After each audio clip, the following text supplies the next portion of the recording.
globe is filled with news agencies and reporters everywhere. And this is the fact that this comes through the news wires, all of these events, and those who can read the language and know the numbers and so forth.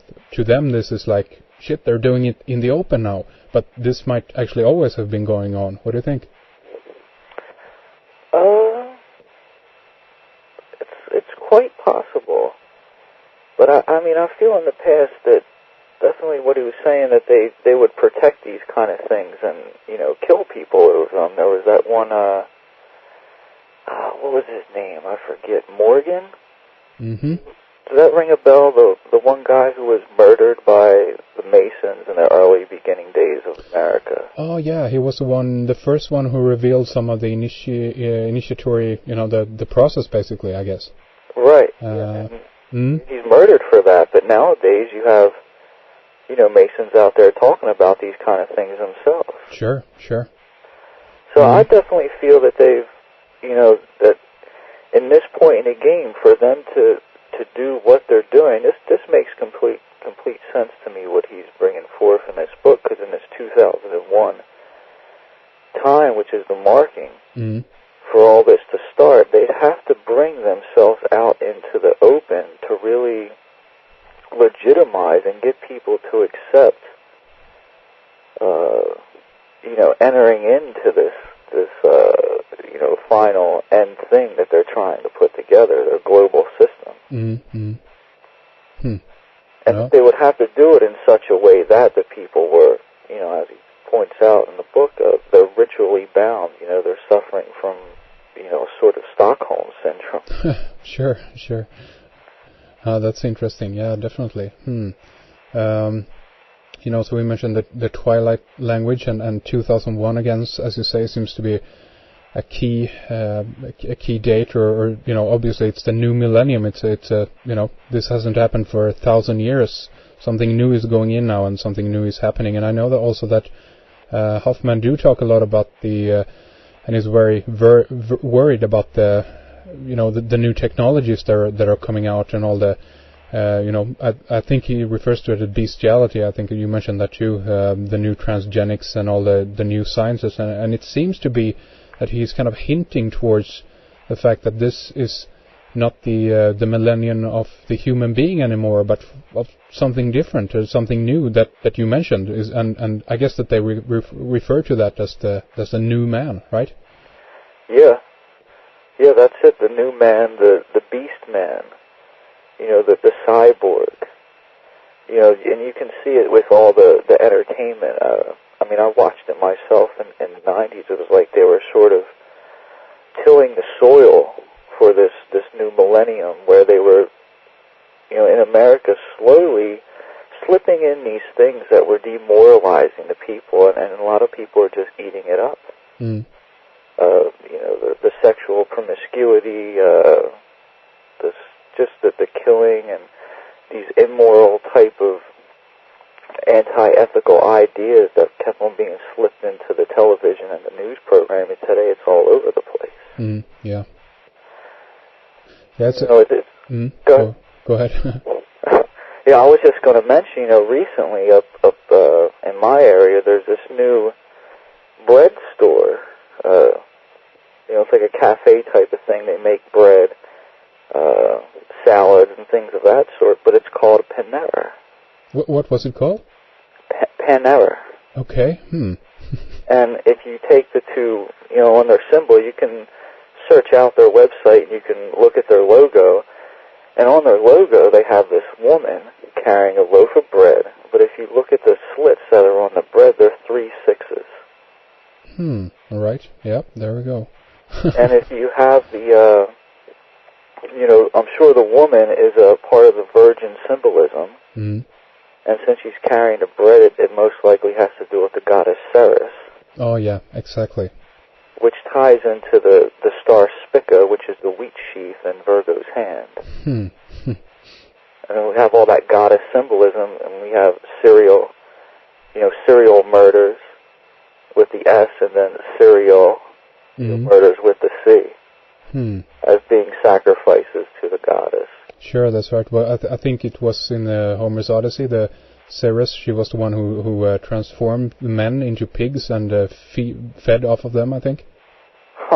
I think I didn't know that, but that makes sense. Yeah. I mean, isn't that what they're doing?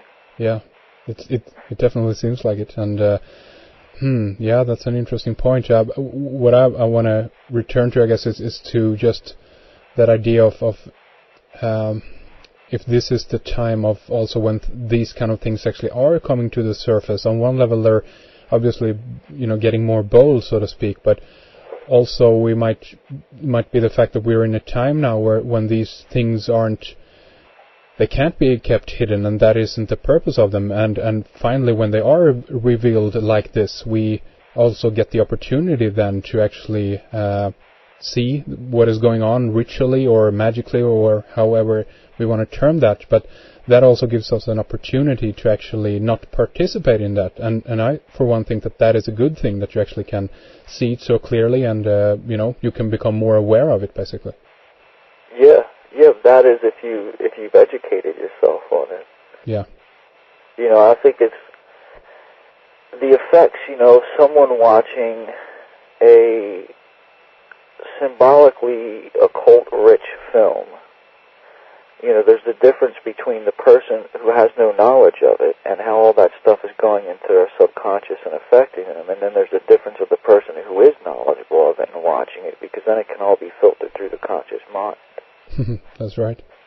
So I think there's a difference there, and that's definitely why being educated on these subjects in these times is definitely important, because it gives us the opportunity to be aware of these things and make that choice. That's right. And I guess that you would say that Hoffman's book do help you in that process to become more aware of the language, I guess. Yeah, for sure. It definitely does that, and I think it's also a key point in deciphering, the good research that's out there being done, and some of the researchers who are falling into traps or deliberately a part of this revelation of the method, as far as another Hegelian dialectic playing out in regards to just this research going on. Yeah. I see what you mean. Okay, so AJ, what do you think? Do you want to move on and talk a little bit about the next book, so we have time to get to them all here? Yeah, we can move on to the next one. One thing I wanted to make mention of was the title of the Pan era. Mm-hmm. If you consider that name and split it up, you have the Pan, the god Pan, which is the half man and half goat. I think so. Yeah. So that's the beast man.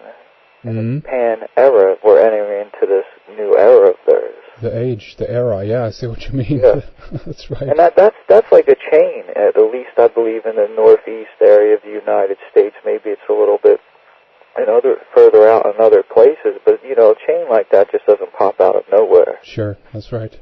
Without the money and the backing. So all the brotherhood symbolism is right there. It's definitely one of their operations. That's interesting.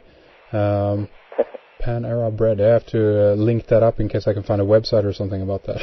Interesting. Yeah, it's out there. They have one. It's PANEAR. I think panera.com. Okay, so again, the book that we've been talking about there is Secret Societies and Psychological Warfare by Michael A. Hoffman II, and we're going to have that also linked up on Red Ice Creations, and with a link to oneheartbooks.com, where you can get that book in case you're interested. Very, very interesting book, and it seems to be very much in there for people to dive into and become more aware, as AJ said, of the language, not only the Twilight language, but also what's going on in regards to psychological warfare and so forth. We also have another book that we're going to talk a little bit about, called The Ancient Egyptian Roots of Christianity by Mustafa Gedala. I've not read this book myself, and I don't know that much about Gedala, but AJ, I know that you've been going through the book here. What do you think of the book? Yeah, I think it's a really good book. He definitely illustrates the connection that Christianity has in Egypt, and even Judaism. I know Michael Tessarian's been on the show talking about Akhenaten and Moses and all those kind of connections there. And he gets in here and talks about this and says that, Gadala is talking about this here, that he's saying that Moses was Akhenaten, the Egyptian pharaoh that ruled from 1367 to 1361. King David was King Tutmosis, 1490 to 1436 BCE, and Solomon was King Amenhotep III, which was 1405 to 1367 BC.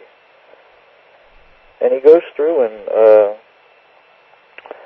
illustrates the similarities between these characters and the real-life pharaoh and the mythological character of King Solomon, King David, and Moses.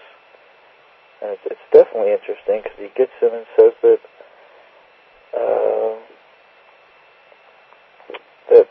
all these things that we find in the Bible, all these stories, have their roots in Egypt in regards to real things that were taking place.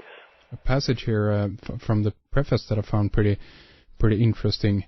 The new religion which was preached there by Saint Mark and his immediate followers in all essentials so closely resembles that which was the outcome of the worship of Osiris, Isis, and Horus.